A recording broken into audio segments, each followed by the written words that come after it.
Hey, you are listening to Abyss Gazing, a horror podcast where we celebrate all things spooky and mental health. I'm your barely alive co-host, Mark. And I'm your co-host, Billy, trying to pick up all his slack. And I am the priest in disguise, other co-host, Josh. Yeah. Yay. All roads have led to this. We are talking about the first Omen, which is the last in the series since we started this back in March.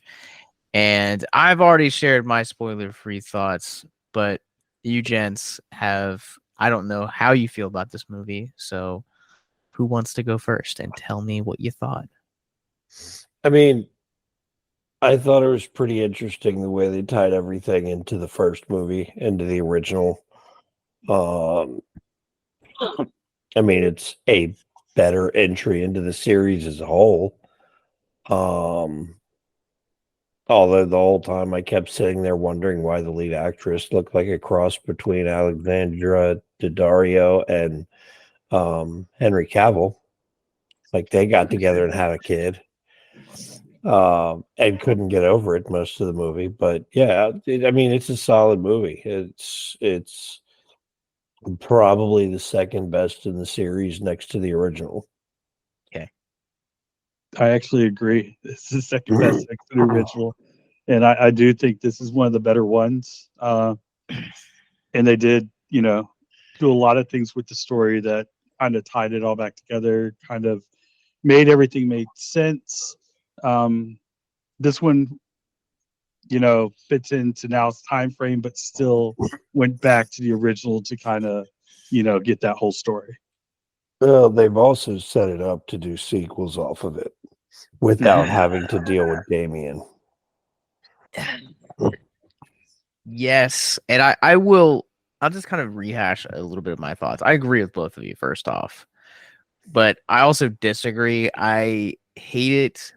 We'll get into it, but I think a large portion of my gripes with this movie is probably the last 20 to 25 minutes. They were set up with a perfect ending and they just kept going, and B, I found a lot of the stuff where they're tying everything into the original Omen series way too heavy-handed.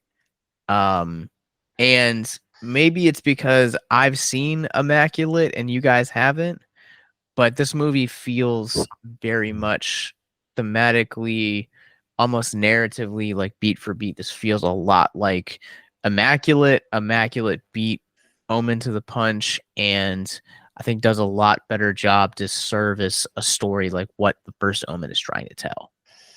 Well, without the Omen series, you wouldn't have had Immaculate, or you may not have Immaculate. I would argue that Immaculate has more in common with Rosemary's Baby. That I would love to do Rosemary's Baby on here eventually. But Rosemary's Baby, then it does the actual the Omen, which I think, if I remember correctly, Rosemary's Baby predates the Omen by like 8 to 10 years. Like it's somewhere crazy like that. It's yeah, Rosemary's Baby is older. I'm just not sure how much older.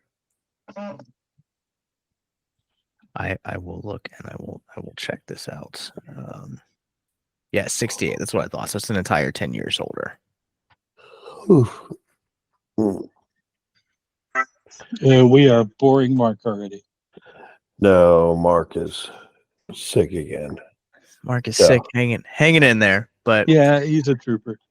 We're gonna take a quick commercial break because we're just gonna jump into talk about spoilers of this movie. So if you guys haven't seen it, hit that subscribe button, click pause, run to your nearest cinema, support the film, come back and listen to the rest of the discussion. We'll be right back. If you or someone you know is listening to this podcast right now and you're struggling with suicide, addiction, self-harm, or depression, we encourage you guys to please reach out. This is the heartbeat of why we do what we do. Suicide is currently the 10th leading cause of death in the United States, and as of this recording, there are 132 suicides that take place each and every day on American soil. And when you scale back internationally, there are 800,000 successful suicides. That is one death roughly every 40 seconds. So if you or someone you know is struggling, you guys can go to victimsandvillains.net/hope. That resource is going to be right in the description wherever you guys are currently listening or streaming this. There you'll find resources that include the National Suicide Lifeline, which is 1-800-273-8255. You can also text HELP to 741-741. We also have a plethora of other resources, including churches, getting connected with counselors, LGBT resources like the Trevor Project, and also veteran hotline as well. Please, if you hear nothing else in the show, understand that you listening to this right now, have value and worth. We get it. Suicide, depression, mental health, these are hard topics, and the stigma around them doesn't make it any easier. But please consider the resources right in the descriptions below wherever you guys are listening, because once again, you have value and you have worth. So please stay with us. Welcome back to Abyss Gazing, a horror podcast. We're going to get into our spoiler-filled discussion on The First Omen. So if you guys have not seen it yet, this is your final warning. But yes, we're jumping in, starting now. Right meow. Right meow. Right now. Right now. Right meow. That's what I said. I think the elephant in the room that I want to get out of the way first out is how this film connects to the Omen, the original Omen. How did you guys feel about that? Well, they talked about in the Omen the background of how Damien came to be, but never really put it much detail in it. Kind of like with the Thing and the prequel to the Thing. Sure. They tell you what happened, you kind of put together what happened from the events of the movie, but they show where everybody died. And then they did the prequel where they showed how they ended up where they were. And this was, Damien, Damien was born and given to the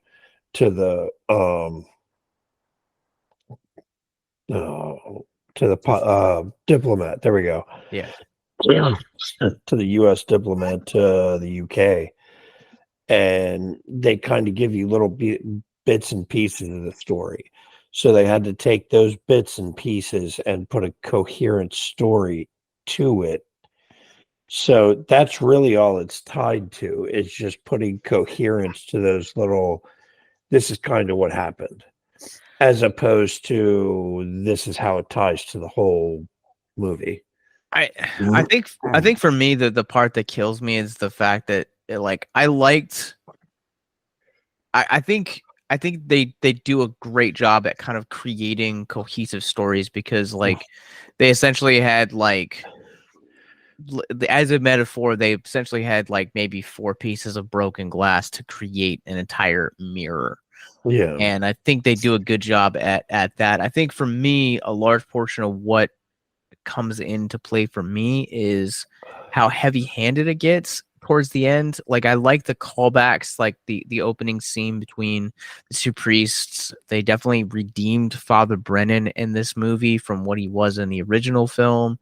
I loved how they really fleshed him out, and here he ended up being one of my favorite parts in this movie. But for me, the tie to the last scene really killed it for me. I was kind of checked out at that point, where I was like, oh, we have to know that, oh, they're calling him Damien. That really, no, didn't care for that. It was a minor plot point to tie it in completely, is all it was. And it's also, I got a feeling it's going to be, if it does well enough, it's going to be a plot point to do sequels. with Marguerite or whatever her name was. You mean his mother, not the jackal, as his mother? Because that's what bothered me too. It's like the whole series was like his mother was a jackal. His mother was a Oh, jackal. she was part jackal. It's wrong. Do what? I said he's not wrong. Yeah, I mean, but still, I mean, even when they showed the grave, it wouldn't have been. I mean, it would have been more human than the jackal that they showed in the original Omen when they opened the grave. But in this one, the jackal dies. Yes. The jackal is killed. So it at least explains why the jackal is in the grave and them hiding the mother by showing that she's dead when she's not really. So now they can kind of go more into the mother, the sister and the daughter, and do side stories if they want. Which I don't really feel like this I don't feel like this prequel needs to do a sequel, because obviously the next logical sequel would be either you could go one of two ways. The first one would be, oh no, now this family is on the run from the Catholic Church and the people, and or you do a straight up traditional another reboot again. Well, no, not really, because if you notice the artwork that they kept showing in a handful of scenes, it was the daggers that were needed to kill Damien. And it was angels using these daggers to kill demons, basically. So you could tie it in by she helps Bugenhagen or whatever the hell his name is find the daggers, is how you could tie it in without actually doing a new Omen. Yeah, but that would be a lot to try to do a movie on her just finding the daggers and taking it to him. How far would you stretch that out? What if they did like an Avengers style thing where it was like a side story, and then like the post credit scene was like, we found another dagger, and like it's just like 7 installments. Because they almost made a point to show her looking at the artwork with the daggers off and on through the entire movie. That's why I think that would be the direction that would be the easiest to go with, is her helping to find the daggers. I don't hate that idea. I think this works really well as a one-off film. Yeah, it works. I mean, you don't even really have to see the other movie to know what's going on. It doesn't require the Omen to exist. Where the Thing prequel kind of does. Yeah, so like I think that's the strengths that it has, is the fact that it feels, for the majority of it suffers from what I would say the disaster artist treatment, where if you've never seen The Room, you can still watch the movie The Disaster Artist. But if you've seen The Room and you've read Greg's book, then it enhances the viewing experience for you. And it's the same thing here, that if you've seen any of the Omens or even have an inkling or an idea of what the series is about, then it really enhances it, but it does a good job at standing alone on its own. Yeah, to me, it almost would have been better. This is going to sound weird. It almost would have been better if they had done it as the original Nun movie and have her become possessed, as opposed to doing it as a prequel to the Omen. See, we almost got that though. Like there are like elements of like possession in this, and I thought it was I felt like it felt out of character for the franchise, where like when she discovers that she's actually the biological mom of him and she has that kind of like possessed moment, I was like, this seems so weird. Like why is this here?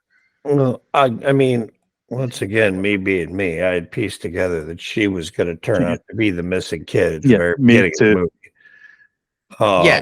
They don't. I- Well, they don't. They're not very subtle with it because I called No. it too.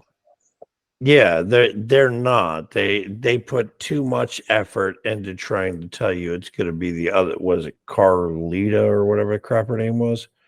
Carlita, Yeah, the other girl. They put too much effort into trying to say it's her, while having too much similarity between her and the main character. yeah. Yeah. And I mean, you know, what really got me was the defining moment I knew right away is when I can't think of which one it was that set herself on fire and jumped off. I'm doing this all for you. And they said she'd never act like that before. So the only person that was different was Margaret. That was the newest person there. So Yeah. Yeah, that was kind of like that's again, that was a really good callback. mhm. Kind of weird placement, but Right. also at the same time, it's like again shows your hand of like the big quote unquote twist you're trying to set up in the third act. Yeah, especially when they said that she kind of acted weird around everybody and everything. And instead of getting mad at her when she told her to, get up and leave the other girl alone, she comes back and kisses her. Yeah, I mean that it was kind of like, okay, yeah, that's the real mom right there. So Yeah, I mean, the way we're talking, it sounds like it's kind of cheesy, but it's actually a solid movie on its own right, on its own merit. It's just the fact that it's tied to a classic like the original Omen that right. kind of makes it not quite feel quite right. But if you watch it as a standalone, if you have no experience with the series or don't really care, it might be a lot better than someone like we just watched all of them in the course of a matter of weeks. So See, go ahead. go ahead. Go Drew. ahead. No, you go ahead. I was going on a different tangent. Go ahead. See, I both agree with that, Mark, and also disagree. This movie overall is very solid, and I think Yeah. what works really well is the fact that they had an original voice with an original idea in this movie. Because when you look at Arkasha Stevenson, the co-writer and director on this movie, this is her first Yeah, that's what I was major gonna say. film. Wasn't this her first film? This is her first major studio film. She's worked on like a couple television big projects and like mostly short films. So like having someone like that kind of come in and revive a franchise that A, no one was really asking for, and B, bringing in a female perspective, because up to this point, I think the majority of directors on these series, and I could be wrong, but they feel very male heavy. There's nothing wrong with that. Bless you, I think. So my thing is, if you have to clarify that it's female directed, Okay. you're automatically detracting from the movie because you're put a qualifier on the quality of the movie. But you didn't let me finish. The reason that I bring that up is A, because it's a freaking impressive debut, but also B is this feels like a film that was made as a response to the overturning of Roe v. Wade. And the whole idea of abortions, certain states abolishing that, and this continued movement for women to reclaim their body, or the political pushback that their bodies are not their own, and all of this other like stuff. And that in and of itself is also why I feel like Immaculate does those themes a lot better. But I'm really glad that it is a woman telling that from a woman's perspective. That's the reason I bring that up. But as a movie by itself, my point is saying female directed, it almost feels like, okay, like with the female Ghostbusters, you still have people well, you didn't like it because it's all women. No, it was a shitty movie. This is a No, solid it movie. wasn't. This is a solid movie without having to make that identifier one way or the other. It's just a good movie. That was You're my not wrong. You're that not was wrong. my point. No, I agree 100%. This movie could stand on its own. I mean, if, like you said earlier, if we didn't watch all the other ones and know that it ties back, this movie by itself is, there's nothing wrong with the movie to me. I will warn everybody though, because I actually went with my kids and their girlfriends, and so any of the females out there, you've had kids or C-sections or anything like that, there are some scenes that may hit you pretty hard, the way that they handle the birth and the way they cut her open and things like that. I will also say this. I am like really surprised. There's a lot that surprises me. This is a movie released by Disney. I didn't realize that. It wasn't released under the Disney label. It's not. It's it's released under released under- Fox.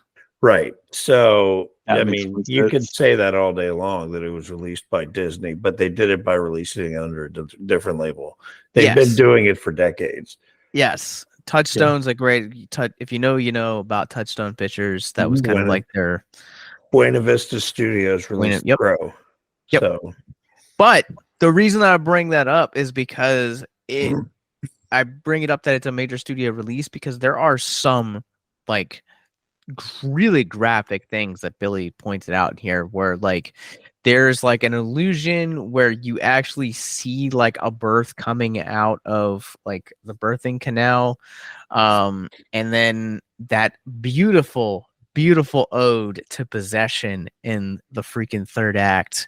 But I was really surprised by how graphic some of these things had gone, and my friend Brian from the Ashburn Film Club had like warned me about that. I was like, okay. And I was like, I feel like that kind of level of graphicness is something I'd expect to see in like an IFC movie or a Shudder release or a Screenbox. But the fact that it's released by freaking Fox, a major studio, is just like jaw dropping to me.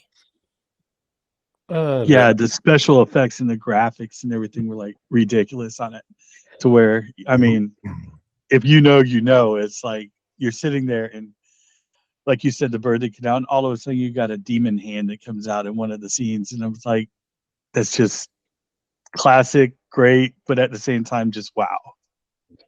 I mean, it's not surprising to me at all over the years seeing who's released what and how they get away with doing it without kind of like making themselves look dirty, so to speak.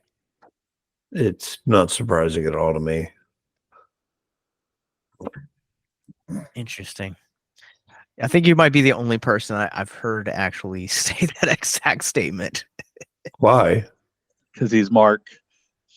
Most people, like most studios, are really like just conscious. It seems like nowadays about like making sure not to offend people and making sure to kind of play it on the easy side. But the fact that they had those two scenes in this movie, it just kind of absolutely floored me because like it feels like it's a bold release. And I am hoping that with this will usher in a brand new era of horror being released by major studios that are willing to go into that boldness trend. Well, all it takes is one movie to push a little bit, and then everybody's going to follow if it's successful. It's just, I mean, that's all it takes. They're all going to fall in line, and they're all going to do the same thing and be as bold and stunning as that movie could be, and they're all going to follow the trend. They're going to follow where the money takes them. It is. You're not wrong. But a lot of like when you go back and you think about like the films that show kind of the gutsier, the gorier things, you think about like Saw and Lionsgate. Hostel was Lionsgate. You know, even even some of the stuff from like Rob Zombie's Halloween, like it, Dimension, But I will also throw this out there that Halloween Kills is pretty brutal, and it was released by Universal. So, also the ending to Halloween Ends was also pretty brutal. So, Oh God, can we just not talk about that movie? Can we just ignore its existence? Is that What? the one that he didn't like? That's the one that he hated. What if Mark? What if we came out with a Mark cut? Okay, and it would be a rebranding of the Halloween Ends movie, but it's a musical. How would you guys like to help us get mental health resources into schools, conventions, and other events? Well, now you can. Simply go to patreon.com/victims and villains for as little as $1 a month. You guys can help us get mental health resources into current and upcoming generations, educate and break down stigma surrounding mental health, suicide, and depression. And you get exclusive content that you can't get anywhere else. And you guys can tell us which Nicolas Cage movie you want us to cover, and we'll do it. All it takes to get started is to go to patreon.com/victims and villains, or simply click the link in the episode description wherever you guys are currently listening or streaming this episode. Pick your tier and get started today. Yes, it's that simple. So quickly select the tier that you want and help us get hope into the hands of the depressed and the suicidal today.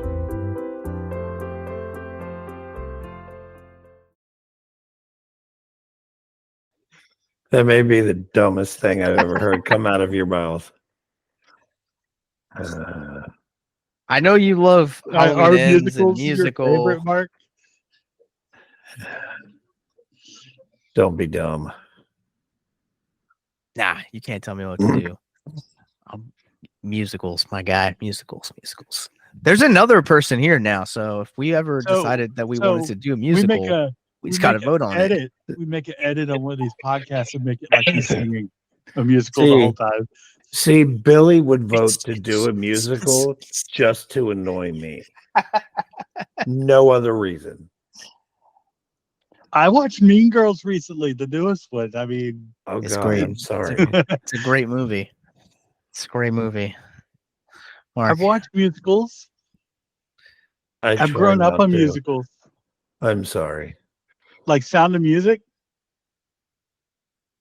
Fun fact: we camped across the mountain to where they actually filmed that when I was young. nice. So yeah, stuff you learn in Europe. Yeah. Huff and puff all you want. I say we do a musical I say we just to don't. piss them off. But we are doing the first Omen right now, so Yeah, while we are a little bit sidetracked, yeah. I think overall, like the design of like the jackal and like it felt so much more satisfying coming into see the jackal and the design in this one compared to all of the teasing that the remake gave us of the jackal. Well, they never really showed the jackal. Not clearly. They didn't, and I am of the impression that less is more. That's what I liked about how they handled it.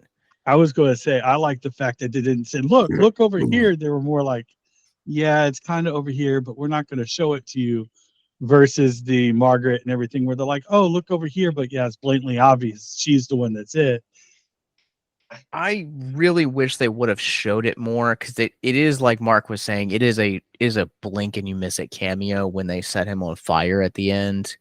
But the design looks so freaking cool, and like the sheer fact that like you essentially had a group of people watching this inception was just wild to me. Like, can we talk about that? Like, I was like, gonna Go ahead. ask you about that. I was gonna say, what was it that everybody was sitting there watching the jackal get it on after they they tied up Margaret and put like some kind of face covering over her and everything else. I'm like, Are we still watching The Omen, or is this something else?